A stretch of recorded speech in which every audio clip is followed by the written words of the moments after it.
கர்த்தருடைய பரிசுநாமத்துக்கு ஸ்தோத்திரம். இன்னைக்கு நமக்கு கொடுக்கப்பட்ட வேத வசனம் சங்கீதம் 20ஆம் அதிகாரம் 1வது வசனம். ஆபத்து நாளிலே கர்த்தர் உமது ஜெபத்தை கேட்பாராக. யாக்கோபின் தேவனுடைய நாமம் உமக்கு உயர்ந்த அடைக்கலமாவதாக. ஆபத்து நாளில் கர்த்தர் உமது ஜெபத்தை கேட்பாராக. ஆபத்து எல்லாருக்கும் வரக்கூடியதான். ஏதாவது ஒரு சூழ்நிலையில என்னதாவது ஒண்ணு கண்டிப்பா நமக்கு வந்துட்டேதான் இருக்கும். அப்ப இப்படிப்பட்டதான சூழ்நிலை, நிறைய ஆபத்துகள், நிறைய பலவிதமான சூழ்நிலைகள், பலவிதமான போராட்டமான காரியங்கள் நம்முடைய வாழ்க்கையில கண்டிப்பா அது எல்லாருக்கும் வரக்கூடிய ஒண்ணுதான். நம்ம ஆண்டவரோட கூட இருந்தாலும், அவரோடு கூட நம்ம ஜெபத்துல எல்லாவற்றிலும் நம்ம எவ்வளவுதான் அதை நம்ம இது பண்ணிட்டு இருந்தாலும் அந்த அதுல நமக்கு ஏதாவது ஒரு சூழ்நிலை ஏதாவது ஒண்ணு வரதான் செய்யும். ஆனா அது எல்லாவற்றிலிருந்தும் ஆண்டவர் என்ன செய்யறாரு, காப்பாற்றுவதற்கு அவர் வல்லமையுள்ள தேவனா இருக்காரு. இப்ப இங்க ஆபத்து நாளிலே கர்த்தர் உமது ஜெபத்தை கேட்பாராக. ஆபத்து நாள் நம்ம தேவனை நோக்கி நம்ம கூப்பிடுறோம். அநேக நேரங்கள்ல நம்ம தேவனை நோக்கி கூப்பிடுறோம். சில நேரம் சொல்றேன், நான் என்னதான் பண்ணினேன், எனக்கு இப்படி ஒரு நிலைமை அப்படின்னு கூட நம்ம அங்கலாய்க்கிற நேரங்கள் உண்டு. ஆனா பிள்ளைகள்னால வரக்கூடிய சூழ்நிலைகள், கணவனால வருகிற சூழ்நிலைகள், பலவிதமான காரியங்கள், பக்கத்துல இருக்கிறவங்களால வரக்கூடிய சூழ்நிலைகள், இப்படி நிறைய ஆபத்துகள் நமக்கு வருவதற்கு நிறைய சான்ஸ் இருக்கு. ஆனா தேவன் என்ன செய்யறாரு, எல்லாவற்றிலிருந்தும் நம்மளை விடுவிக்க அவர் வல்லமையுள்ள தேவனா இருக்காரு அப்படின்னு சொல்லி நம்ம பாக்குறோம். அந்த அடுத்தால நம்ம அதுல படிக்கும்போது, யாக்கோவின் தேவனுடைய நாமம் உமக்கு உயர்ந்த அடைக்கலமாவதாக. அடுத்து நம்ம பாக்குறோம் 2வது வசனத்துல, அவர் பரிசுத்த ஸ்தலத்திலிருந்து உமக்கு ஒத்தாசை அனுப்பி சியோனிலிருந்து உம்மை ஆதரிப்பாராக. அவரை நோக்கி நம்ம கூப்பிடும் போது அவர் என்ன செய்யறாராம், பரிசுத்த ஸ்தலத்திலிருந்து ஒத்தாசை அனுப்புகிற தேவனா இருக்கிறார். பரிசுத்த ஸ்தலம் அவர் நம்முடைய எல்லா இந்த மாசத்துல நம்ம பாக்குறதே ஜெபம், விண்ணப்பம், வேண்டுதல், மண்டாட்டு, இப்படிதான் அந்த வசனங்களை தான் நம்ம மாறி மாறி நம்ம பார்த்துட்டு வரோம். அப்ப இங்க என்ன பாக்குறோம்னா, எந்த நேரம் நம்ம ஆண்டவரை நோக்கி கூப்பிட்டாலும் அவர் என்ன செய்யறாரு, பரிசுத்த ஸ்தலத்திலிருந்து நமக்கு ஒத்தாசை அனுப்புகிற தேவனா காணப்படுகிறாரு. அவர் பரிசுத்த ஸ்தலத்திலிருந்து உமக்கு ஒத்தாசை அனுப்பி சியோனில் இருந்து உம்மை ஆதரிப்பாராக. இங்க ஒத்தாசை ஒரு ஆதரவு, ஆதரிக்கிற தேவன் அப்படின்னு நம்ம இங்க பாக்குறோம். அடுத்தால நம்ம பார்க்கும்போது 4வது வசனத்துல நம்ம பாக்குறோம், அவர் உமது மன விருப்பத்தின்படி உமக்கு தந்தருளி உமது ஆலோசனைகளை எல்லாம் நிறைவேற்றுவாராக. அப்போ நம்ம கேட்கிறது அவருடைய சித்தப்படி நம்ம கேட்டோம்னா, அவர் நம்முடைய மன விருப்பத்தின்படி நமக்கு தந்தருளி என்ன செய்வாராம், ஆலோசனை, அவருடைய ஆலோசனை எல்லாம் என்ன செய்யறாரு, நிறைவேற்றுகிற ஒரு தேவன். அப்ப நம்ம ஜெபிக்கும் போது அவர் பரலோகத்துல இருந்து ஒத்தாசை அனுப்புகிறாரு, அவர் ஆதரிக்கிற தேவனா இருக்காரு. அடுத்தால நம்ம பார்க்கும்போது அவர் நம்முடைய மன விருப்பத்தின்படி நமக்கு தருகிற தேவனா இருக்காரு. நம்முடைய அந்த ஆலோசனைகள், அவருடைய ஆலோசனைகளை நமக்கு நம்மேல அவர் வைத்திருக்கிற அந்த ஆலோசனைகளை அவர் நிறைவேற்றுகிற ஒரு தேவனாக காணப்படுகிறார் அப்படின்னு சொல்லி நம்ம இங்க பாக்குறோம். இந்த அடுத்தால நம்ம பாக்குறோம், அடுத்த வசனத்துல, நாங்கள் உமது ரட்சிப்பினால் மகிழ்ந்து எங்கள் தேவனுடைய நாமத்திலே கொடியேற்றுவோம், உமது வேண்டுதல்களை எல்லாம் கர்த்தர் நிறைவேற்றுவாராக. இந்த சங்கீதக்காரனுடைய அந்த காரியத்தை, அவருடைய ஜெபத்துக்கு ஆண்டவர் எப்படி பதில் கொடுக்கிறார், எப்படி அவருடைய வேண்டுதலை நிறைவேற்றுகிறார் அப்படிங்கிறத நம்ம இந்த சங்கீதத்துல நம்ம பாக்குறோம். அப்ப இங்க என்னன்னா, நாங்கள் உமது ரட்சிப்பினால் மகிழ்ந்து எங்கள் தேவனுடைய நாமத்திலே கொடியேற்றுவோம், உமது வேண்டுதல்களை எல்லாம் கர்த்தர் நிறைவேற்றுவாராக. அப்ப வேண்டுதல்களை நிறைவேற்றுகிற தேவனாக ஆண்டவர் காணப்படுகிறார். அடுத்த வசனத்துல நம்ம பார்க்கும்போது, கர்த்தர் தாம் அபிஷேகம் பண்ணவரை ரட்சிக்கிறார் என்பதை இப்பொழுது அறிந்திருக்கிறேன். தமது வலது கரம் செய்யும் ரட்சிப்பின் வல்லமைகளை காண்பித்து தமது பரிசுத்த வானத்திலிருந்து அவருடைய ஜெபத்தை கேட்பார். பரிசுத்த வானத்திலிருந்து அவருடைய ஜெபத்தை கேட்பார். பரிசுத்த வானத்திலிருந்து நம்முடைய ஜெபத்தை கேட்கிற ஒரு தேவனாக ஆண்டவர் காணப்படுகிறார். இந்த சங்கீதம் இத நம்ம பார்க்கும்போது இது ஒரு ஜெபத்தினுடைய ஒரு காரியமா, ஜெப சங்கீதமாட்டே நம்ம இதை எடுத்துடலாம். அப்படி இதுல என்னன்னா, அந்த சங்கீதக்காரன் சொல்றத நம்ம இங்க பாக்குறோம். ஆபத்து நேரிட நேரங்கள்ல நம்ம அவரை நோக்கி மாத்திரம்தான் நம்ம கூப்பிட வேண்டியது அவசியமா இருக்கிறது. அடுத்தால நம்ம பாக்குறோம், இந்த நம்ம சங்கீதம் 10ஆம் அதிகாரத்துல நம்ம பாக்குறோம். 10வது அதிகாரம் 1வது வசனத்துல நம்ம பார்க்கும்போது அங்க என்ன சொல்லி இருக்குன்னா, கர்த்தாவே நீர் ஏன் தூரத்தில் நிற்கிறீர், ஆபத்து நேரிடுகிற சமயங்களில் நீர் ஏன் மறைந்திருக்கிறீர். இங்க சங்கீதக்காரன் அங்க ஆபத்து நாளில உமது ஜெபத்தை கேட்பாராக அப்படின்னு சொல்லிட்டு இங்க இந்த 10வது அதிகாரத்துல நம்ம பார்க்கும்போது, கர்த்தாவே ஏன் தூரத்தில் நிற்கிறீர், ஆபத்து நேரிடுகிற சமயங்களில் நீர் ஏன் மறைந்திருக்கிறீர் அப்படின்னு சொல்லி சங்கீதக்காரன் சொல்லியதை நம்ம பார்க்கலாம். அப்ப ஏன் இப்படி அநேக நேரங்கள்ல அநேகர் சொல்லுறது இதுதான், ஏன் ஆண்டவரே நீர் மறைந்திருக்கிறீர், ஏன் எனக்கு என்னுடைய அந்த சூழ்நிலையில நீர் ஏன் விடுதலை தரல அப்படின்னு சொல்லிட்டு நம்ம அங்கலாக்கிற நேரங்கள், நம்ம அவர்கிட்ட நம்ம கேட்கிற அந்த காரியங்கள் இப்படி விகற்பமாக கூட நம்ம கேட்கக்கூடிய ஒரு சூழ்நிலை உருவாகலாம். அந்த மாதிரி ஒரு சூழ்நிலையில தான் இங்க சங்கீதக்காரன் சொல்றத பாக்குறோம். கர்த்தாவே என் தூரத்துல நிற்கிறீர், ஆபத்து நேரிடுகிற சமயங்களில் நீர் ஏன் மறைந்திருக்கிறீர். அப்போ சில நேரங்கள்ல ஆண்டவர் என்ன செய்யறாரு, நம்மளை விட்டு தூரமா இருக்கிறார். ஏன் தூரமா இருக்காரு, அவருக்கு சித்தம் இல்லாததை நம்ம செய்யும் போதுதான் அவர் நம்மளை விட்டு தூரமா இருப்பார். அவர் நம்மளை விட்டு மறைந்திருப்பார். அவருக்கு சித்தமானதை நம்ம கேட்கும்போது அவர் நம்மோடு கூட இருந்து நமக்கு வேண்டிய எல்லா காரியத்தையும் அவர் செய்கிற தேவனா இருக்கிறாரு. இப்ப இங்க என்ன இதுல பாக்குறோம்னா, இங்க துன்மார்க்கனை நம்ம பாக்குறோம். துன்மார்க்கனை பற்றி நம்ம இங்க பாக்குறோம். அந்த 10வது வசனம் 3வது வசனத்துல பார்க்கும்போது, நான் அதை அதிகமா ரொம்ப இது பண்ணல, இது மட்டும் நான் சொல்றேன். அவன் என்ன செய்யறான்னா, கர்த்தர் என்ன 3வது வசனத்துல கர்த்தரை அசட்டை பண்ணுகிறவனா காணப்பட்டான். 4வது வசனத்துல பாக்குறோம், அவன் தேவனை தேடாதவன் அப்படின்னு சொல்லி அங்க நம்ம பாக்குறோம். அவன் நினைவுகள்லாம் என்னது, தேவன் இல்லை என்பது அப்படின்னு. அடுத்தால பாக்குறோம் 5வது வசனம், அவன் வழிகள் கேடு உள்ளவைகள். 6வது வசனத்துல பாக்குறோம், அவன் சொல்றான், நான் என்ன செய்தாலும் நான் அசைக்கப்படுவதில்லை, தலைமுறை தோறும் தீங்கு என்ன அணுகுவதில்லை அப்படின்னு சொல்லி அவன் சொல்றான். அடுத்தால 7வது வசனத்துல நம்ம பாக்குறோம், அவன் வாய் சபிப்பினாலும் கபடத்தினாலும் கொடுமையினாலும் நிறைந்திருக்கிறது. அவன் நாவின் கீழே என்னது, தீவினையும் அக்கிரமமும் உண்டு.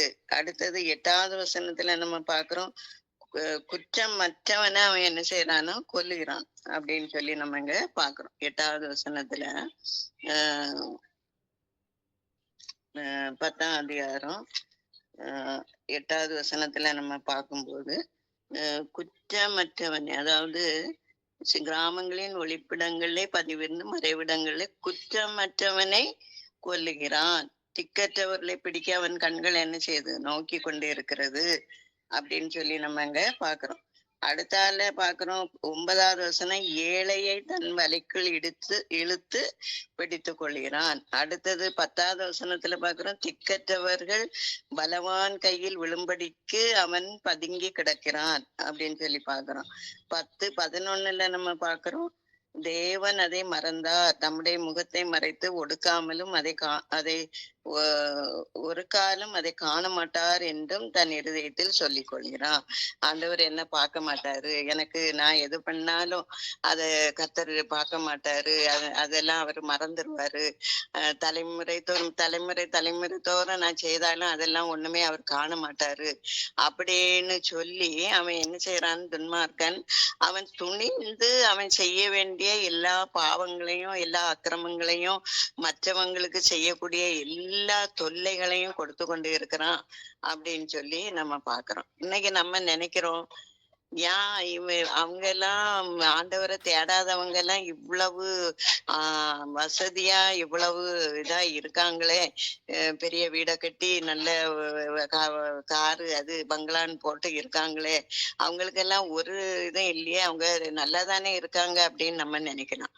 ஆனா அவங்களுடைய உள்ளுக்குள்ள இருக்கக்கூடிய அந்த சூழ்நிலை, அது ஆண்டவருக்கும் அவனுக்கு மட்டும்தான் தெரியும். அவன் என்ன சூழ்நிலையில போயிட்டு இருக்கான் அப்படின்னு உள்ளத கர்த்தர் மாத்திரம்தான் அறிவார். ஆனா அவனுக்கு எவ்வளவுதான் சொன்னாலும், அவன் ஆண்டவரை பற்றி சொன்னாலும் அவன் அதை ஏற்றுக்கொள்வதற்கு தயாரா இருக்க மாட்டான். இன்னைக்கு ஒருவேளை ஆபத்து நேரிடுகிற சமயங்கள்ல கர்த்தர் நமக்கு பதில் தரல, அவர் மறைந்திருக்கிறாருன்னு சொன்னா நம்மகிட்ட ஒருவேளை ஏதாவது குறைகள் இருக்கலாம். இல்லைன்னு சொன்னா இந்த காரியத்துல நம்ம எவ்வளவு பொறுமையா நம்ம சகித்து கொண்டு போகிறோம் அப்படிங்கிறத ஆண்டவர் என்ன செய்யறாரு பாக்குறாரு. எவ்வளவு நம்ம அவருடைய நேரத்துக்காக நம்ம அத அவருடைய நேரம் வரும் வரையிலும் நம்ம காத்திருக்கிறோமோ அதுக்கு ஏற்றவாறு அவர் நமக்கு பதில் செய்யற தேவனா காணப்படுகிறார் அப்படின்னு சொல்லி நம்ம இங்க பாக்கணும். அடுத்தது 12வது வசனத்துல கூட நம்ம பாக்குறோம், கர்த்தாவே இழந்தருளும், தேவனே உடைய கையை உயர்த்தும், ஏழைகளை மறவாதேயும். அடுத்து 14வது வசனத்திலையும் கூட நம்ம பாக்குறோம், திக்கற்ற பிள்ளைகளுக்கு சகாயர் திக்கற்று போய் நிக்கிறோம், ஆபத்து, இப்படிப்பட்டதான சூழ்நிலை, எங்க என்ன பண்றதுன்னு தெரியல, எங்க போகன்னு தெரியல, இந்த வியாதியில இப்படியே நான் இருக்கேனே, இந்த பலகீனம் என்ன ஆட்டி படைச்சுக்கிட்டு இருக்குதே, எனக்கு இப்படிப்பட்டதான ஒரு சூழ்நிலை நான் இந்த மாதிரி ஒரு காரியத்தினால நாங்க கவலைப்பட்டு கலங்கி கொண்டு இருக்கிறேனே அப்படின்னு சொல்லி நம்ம அப்படி அங்கலாக்கிற நேரங்கள்ல, நம்ம திக்கற்று போய் நிக்கிற நேரங்கள்ல, என்ன பண்ணன்னு நமக்கு தெரியாம இருக்கக்கூடிய நேரத்துல அவர் நமக்கு சகாயரா இருக்கிறார் அப்படின்னு சொல்லி நம்ம இங்க பாக்குறோம். அந்த 17வது வசனத்துல நம்ம பாக்குறோம், கர்த்தாவே சிறுமைப்பட்டவருடைய வேண்டுதலை கேட்டிருக்கிறீர், அவர்கள் இருதயத்தை ஸ்திரப்படுத்தும். வேண்டுதல், நம்முடைய வேண்டுதலை ஆண்டவர் என்ன செய்யறாரு, கேட்டு இருக்கிறார். துன்மார்க்கன் அவன் எவ்வளவு செய்தாலும் அவனுக்கு அவன் அவன் வேற வழிகள்ல அவன் கொள்ளையடிச்சோ இல்லைன்னா அவன் ஏதாவது ஒரு வழியில அவனுக்கு பணம் வந்துட்டு இருக்கலாம், அவனுக்கு ஏதாவது ஒரு கரையில வந்துட்டு இருக்கலாம். ஆனா கர்த்தருடைய பிள்ளைகளுக்கு ஆண்டவர் ஒரு குறைவையும் வைக்க மாட்டார். அவருக்கு தெரியும், இவ்வளவு இவளுக்கு போதும், இவ்வளவு இவனுக்கு போதும், இந்த நிலைமையில என் பிள்ளை இருந்தா போதும், இதுல இருக்க ஆசீர்வாதம் போதும் அப்படின்னு சொல்லி அவருக்கு தெரியும், நல்லாவே தெரியும்.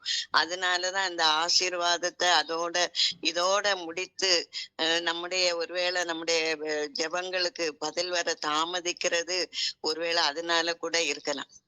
இது போதும் அப்படின்னு சொல்லி அந்த அளவுக்கு வைக்கிறது மாதிரி கூட நமக்கு அப்படிப்பட்டதான ஒரு சூழ்நிலை வழியா கூட ஆண்டவர் என்ன செய்யறாரு, கொண்டு போகலாம். ஆனா ஒண்ணு இங்க என்ன சொல்லி இருக்குன்னா, சிறுமைப்பட்டவர்களுடைய வேண்டுதலை கர்த்தர் என்ன செய்யறாரு, கேட்டு இருக்கிறார், அவர் கேட்டு இருக்கிறார். வெளிப்படுத்தல ஒரு வசனம் உண்டு, நம்முடைய அந்த வேண்டுதல்கள், நம்ம ஜெபிக்கிற ஜெபங்கள் அது தூபமா போய் அது எங்க இருக்குதான், பொற்கலசத்துல இருக்கிறது. பொற்கலசத்துல அதை வச்சு ஆண்டவர் என்ன செய்யறாரு, ஒவ்வொரு நாளும் ஒன்னொன்னா எடுத்து எடுத்து பாக்குறாரு. ஆனா அதே நேரத்துல அந்த வேலை வரணும் நமக்கு, அந்த வேலை வரும்போதுதான் ஆண்டவர் அதை எடுத்து என் பிள்ளை இவ்வளவு இத்தனை வருஷமா இந்த காரியத்துக்காக அவ ஜெபித்து கொண்டு இருக்கா, இந்த காரியத்துக்காக வேண்டுதல் பண்ணிட்டு இருக்கா, இந்த காரியத்துக்காக அவன் மன்றாடி கொண்டு இருக்கா, அப்ப நான் இந்த காரியத்தை அவளுக்கு நிறைவேற்றணும் அப்படின்னு சொல்லி அந்த அந்த காரியத்தை அவர் நிறைவேற்றுகிற தேவனா இருக்கிறார். ஒருவேளை நாளுக்கு நமக்கு கூடிட்டே போகலாம்.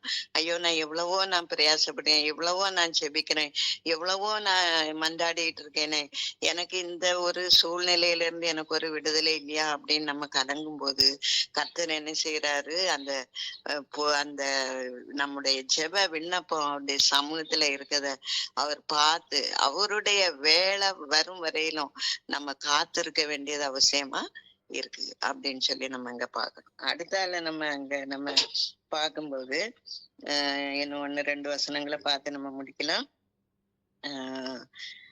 அடுத்தால நம்ம பார்க்கிறோம் 10ஆம் அதிகாரம் 18வது வசனத்துல நம்ம பார்க்கும்போது, திக்கற்ற பிள்ளைகளுக்கும் ஒடுக்கப்பட்டவர்களுக்கும் நீதி செய்கிற தேவனாய் இருக்கிறார்.